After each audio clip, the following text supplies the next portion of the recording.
Assalamualaikum warahmatullahi wabarakatuh. Saya Laila Tudiana Triarini selaku MC dan pemateri dalam pembahasan analisa kualitatif dan kuantitatif karbamat pada darah.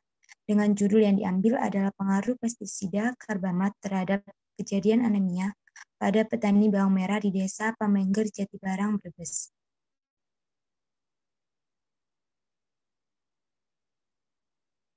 Adapun anggota kelompok saya, yang pertama adalah Dian Ramadhania, yang kedua saya sendiri, Laila Tudiana Triarini, yang ketiga Nina Karlina, yang keempat Nafaroni Saputri, kelima Suci Robiatul Adawiyah, dan yang keenam Bima Andi Saputra.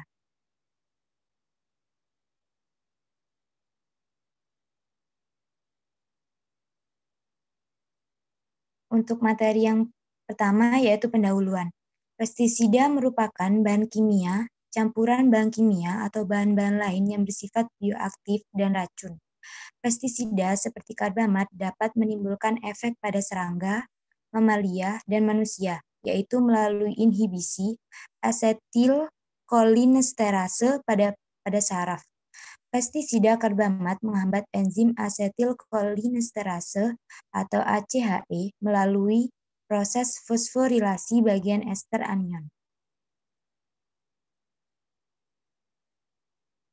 Untuk selanjutnya akan dibaca oleh Bima.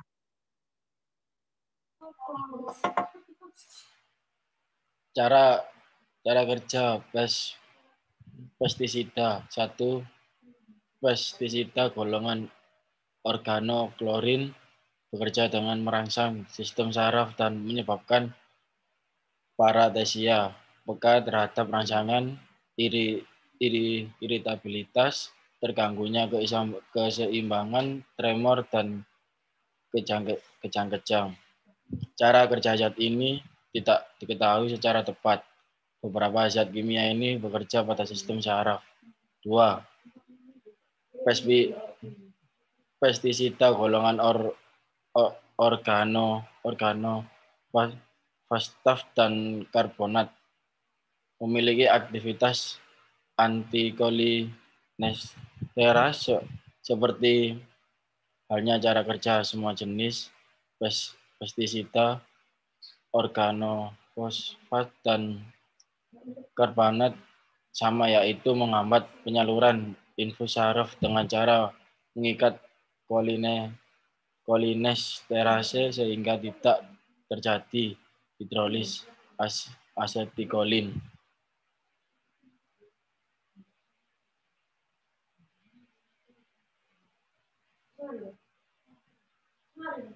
Dua, karbonat. Salah satu jenis pestisida yang banyak digunakan untuk membasmi hama buah dan sayur dan insektisida yang diproduksi dari asam karbonat digunakan secara luas dan pertanian adalah karbaril dan karbofuran. 2. Pestisida antikolinesterase yang ditemukan setelah sulfat organik. 3. Karbonat bekerja mengingat asetilkolinesterase atau sebagai indikator asetilkolinesterase. 4.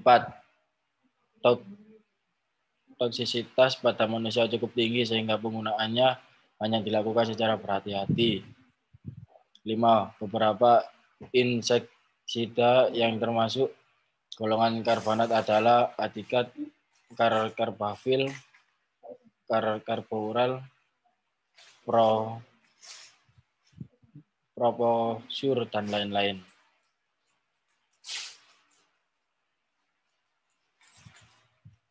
Untuk selanjutnya akan dibaca oleh Dian.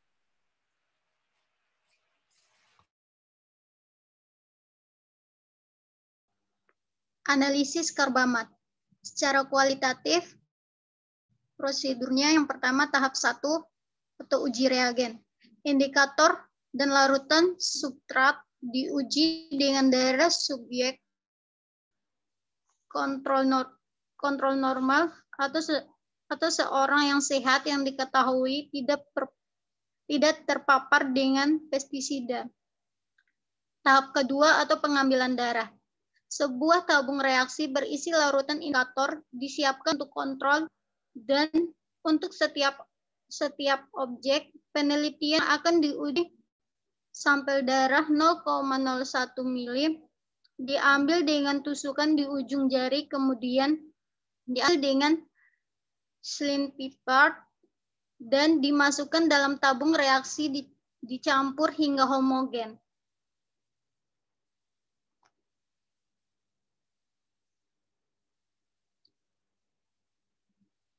Tahap ketiga atau penambahan larutan substrat.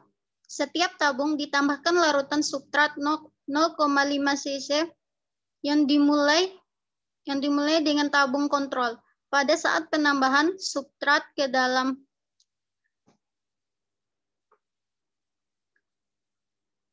tabung kontrol, waktunya dihitung 0. Kemudian dicatat substrat sebanyak 0,5 cc, kemudian ditambahkan ke tiap tabung dengan urutan setiap 1 menit interval dari set waktu 0. Tahap keempat atau perbandingan warna dan pembacaan hasil. Setelah penambahan substrat, larutan dalam tabung kontrol dan sampel akan membentuk warna-warna mulai dari hijau sampai kuning. Warna yang berbentuk dibandingkan dengan satu set kaca berwarna baku standar yang dipasang dalam disk pada alat komparator dalam tintometer kit. Setiap warna baku menyatakan persen aktivitas enzim kolinesterase.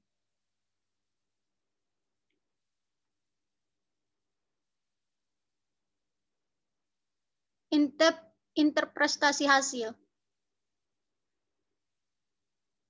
Interpretasi hasil normal yaitu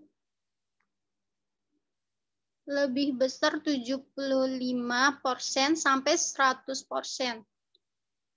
Interpretasi hasil keracunan ringan pestisida lebih besar 50% sampai 75%.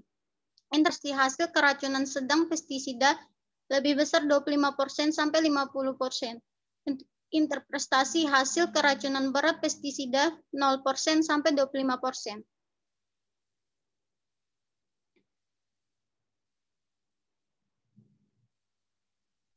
Untuk selanjutnya akan dibaca oleh Suci.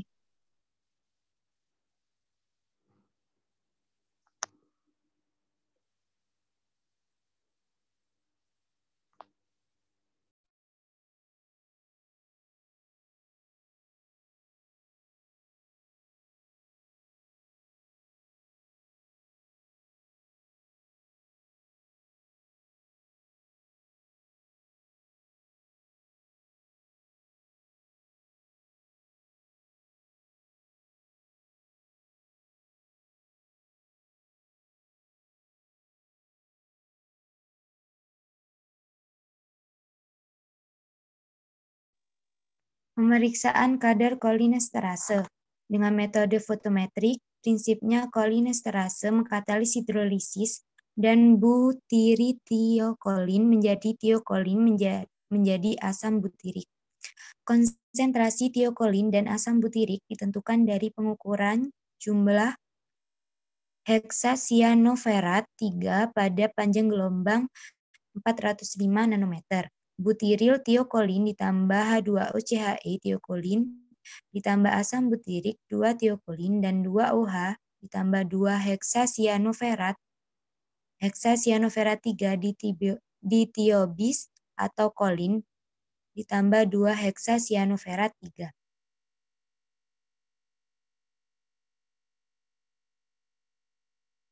Untuk alat dan bahan yang digunakan, yang pertama squid 3 cc, 2 tourniquet, 3 kapas alkohol 70%, 4 spidol permanen atau etiket, 5 fotometer dan sentrifus, 6 mikropipet, blue tip atau white tip, yang ke-7 tabung reaksi, yang ke-8 tisu, yang ke-9 reagen kolinesterase, yang 10 reagen A yang terdiri dari pirofosfat 95 mmol per liter, heksasianoferat 2,5 mmol per liter dengan pH 7,6.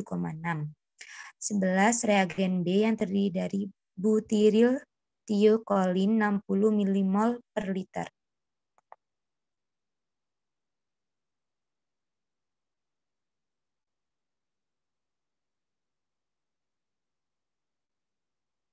Untuk selanjutnya akan dibaca oleh Nova.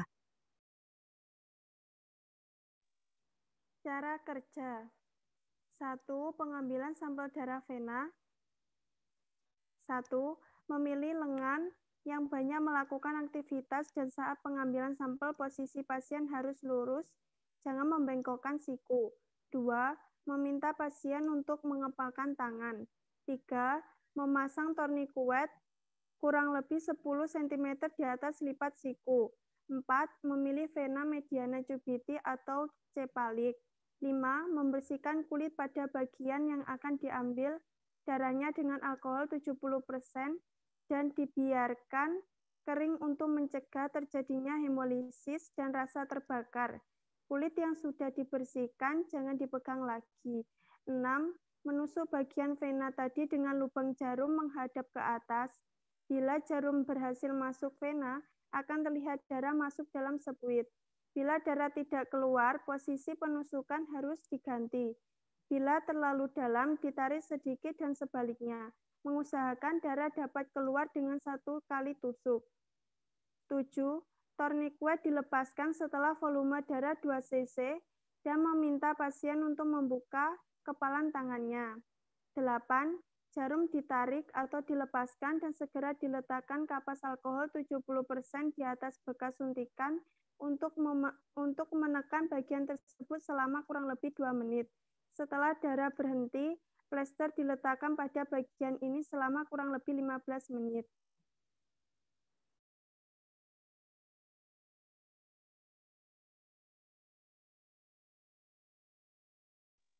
Pengolahan serum. 1. Darah dibiarkan membeku terlebih dahulu pada suhu kamar selama 20-30 menit. Kemudian disentrifus 30.000 rpm selama 5-15 menit. 2. Pemeriksaan serum dilakukan dalam waktu 2 jam setelah pengambilan sampel. 3. Serum yang memenuhi syarat harus tidak kelihatan merah atau lisis dan keruh.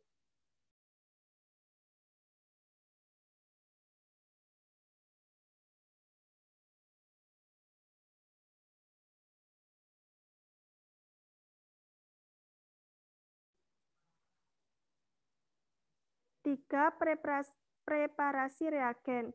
Work reagen WR. Masukkan reagen B ke dalam reagen A, homogenkan. 4 mili reagen A ditambah 1 mili reagen B. 4. Skema pipetasi. A. Work reagen 1,5 mili. B. Sampel 25 mikroliter. 5. Homogenkan. Ukur dengan fotometer dengan panjang gelombang 405 nanometer dan pada suhu 37 derajat Celcius atau leaflet biosistem. Interpretasi hasil laki-laki 4.620 sampai 11.500 U per L. Perempuan 3.930 sampai 10.800 U per L.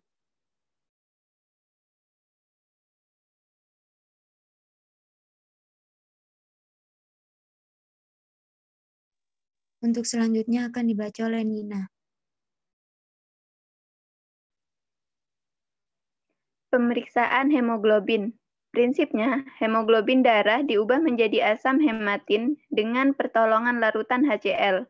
Larutan kadar dari asam hematin ini diukur dengan membandingkan warna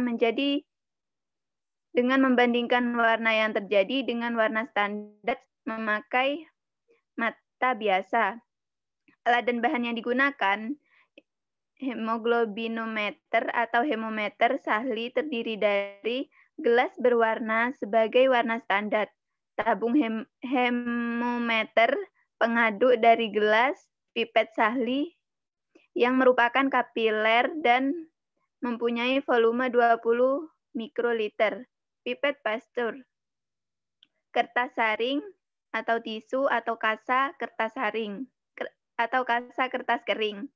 Reagen yang digunakan larutan HCl 0,1 N dan Aquades.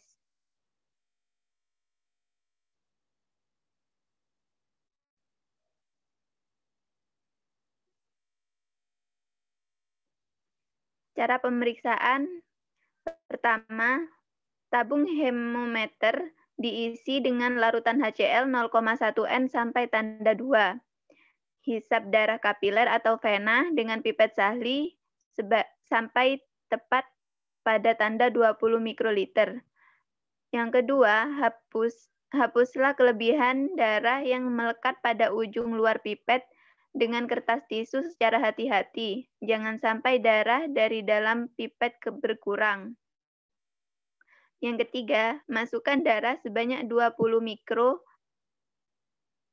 ke dalam tabung yang berisi larutan HCl tanpa menimbulkan gelembung udara. Yang keempat, bilas pipet sebelum diangkat dengan jalan menghisap dan mengeluarkan HCl dari dalam pipet secara berulang 3 kali. Tunggu 5 menit untuk pembentukan asam hematin. Yang keenam, asam hematin yang terjadi diencerkan dengan Aquades setelah setetes demi setetes sambil diaduk dengan pengaduk dari gelas sampai didapat warna yang sama dengan warna standar. Yang ketujuh, meniskus dari larutan dibaca. Meniskus dalam hal ini adalah permukaan terendah dari larutan. Yang ke-8, pelaporan dinyatakan dalam gram per dl. Hanya dilaporkan dalam angka bulat, tidak naik setengah, misal 11,11 setengah. Misal 11, 11 setengah, 12, 12 setengah, dan sebagainya.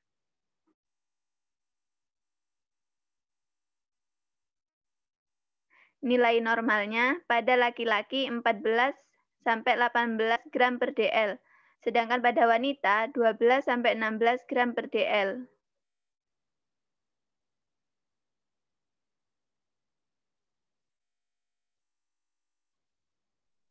Selanjutnya akan dibaca oleh Bima.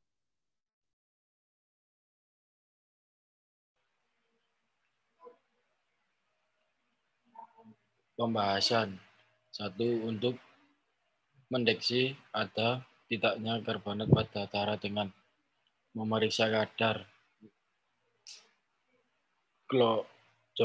cholinesterase dengan memerhatikan skala warna dan bisa dilihat rentangan persentasenya dari kandungan karbonat dengan rentan normal kurang dari 75% sampai 100%. 2. Setelah mengetahui rentangan persen, maka dilanjutkan dengan analisis kuantitatif untuk mengetahui kadar karbonat dalam darah. 3. Hasil penelitian secara kualitatif dengan kuantitatif menunjukkan bahwa terdapat pengaruh posida karbonat dengan kejadian anemia. 4. Kejadian anemia dapat terjadi pada petani dengan kadar cholinesterase di bawah normal. Hal ini disebabkan karena terbentuknya sultohemoglobin dengan methemoglobin di dalam sel darah merah yang menyebabkan hemoglobin menjadi tidak normal dan tidak dapat menjalankan fungsinya dalam menghantarkan oksigen.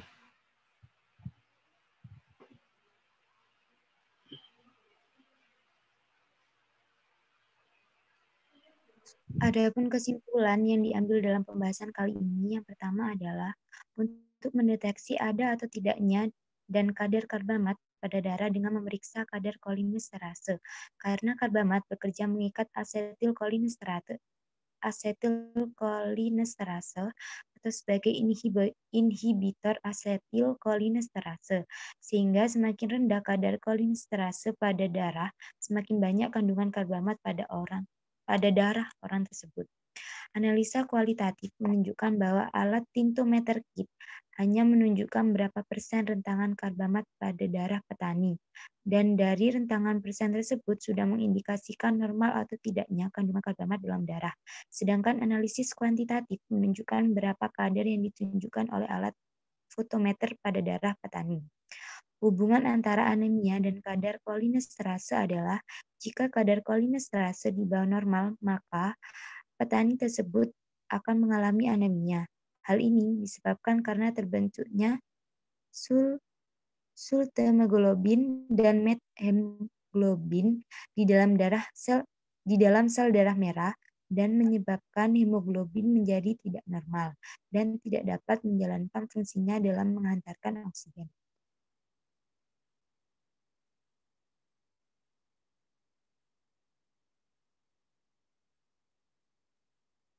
Ini merupakan daftar pustaka dari jurnal yang sudah kita buat. PPT. Sekian dari kami. Kurang lebihnya mohon maaf. Wassalamualaikum warahmatullahi wabarakatuh.